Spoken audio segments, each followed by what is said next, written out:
Joe Biden just went to the Rose Garden and he spoke for a few minutes about the election. And man, that dude is so happy. Honest to God, he hasn't been that happy since the day that he won the 2020 election. He has not been that happy. Seriously. They ousted him. He's pissed about it. He hates Kamala Harris. He hates his entire team. He hates everyone.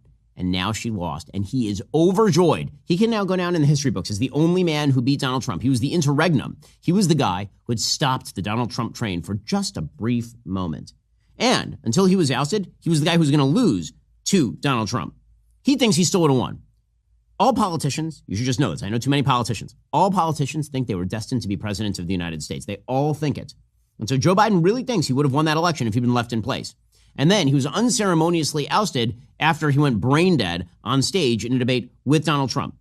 But not only was he ousted, he wasn't ousted for like a young, up-and-coming, hot politician, somebody who would have actually been somewhat popular with the base. He was ousted for the person he had put in as vice president as a sop to Barack Obama, a person who had called him a racist and a possible racist in the middle of the 2019-2020 election.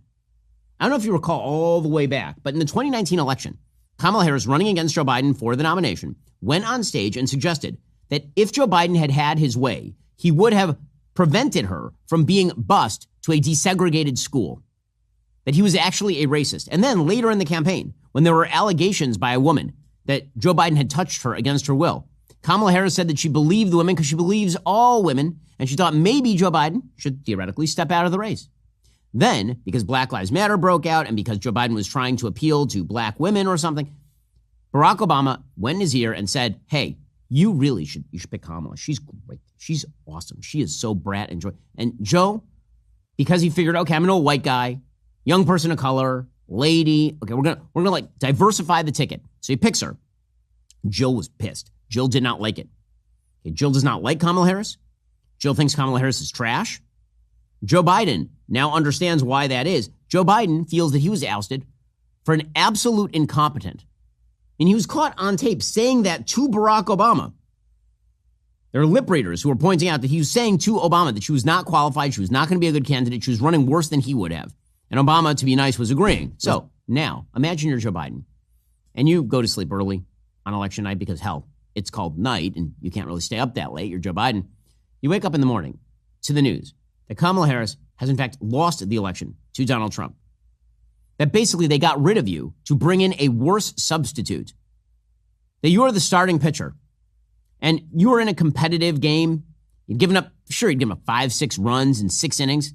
You're sort of battling it out. And they yank you before you can actually take the L.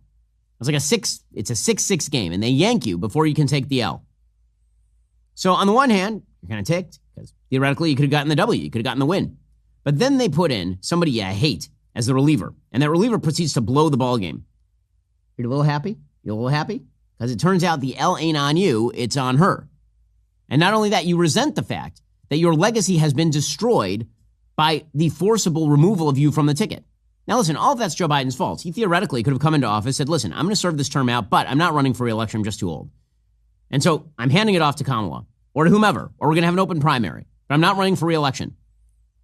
This is, by the way, kind of what LBJ did in 1968. There was a series of open primaries. Hubert Humphrey ended up winning those primaries, but LBJ had given enough time for the party to get it to act together. Joe Biden really didn't. So when Kamala Harris blames Biden, she's not totally wrong. He dropped out super late, but the truth is she never would have won an open primary because she's a bad politician. She probably would have lost an open primary. The only way she ever would have become the Democratic nominee is precisely the way that she became the Democratic nominee. So he has every right to be angry at her.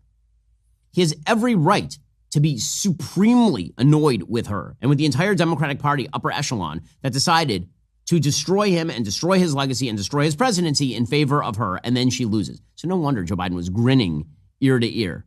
Now he says he's going to make every last day of this administration count. We can hope and pray that isn't the case because these lame duck sessions tend to be truly awful.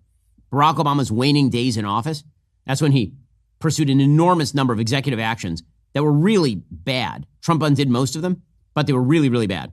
You can see the same thing happening here from Joe Biden.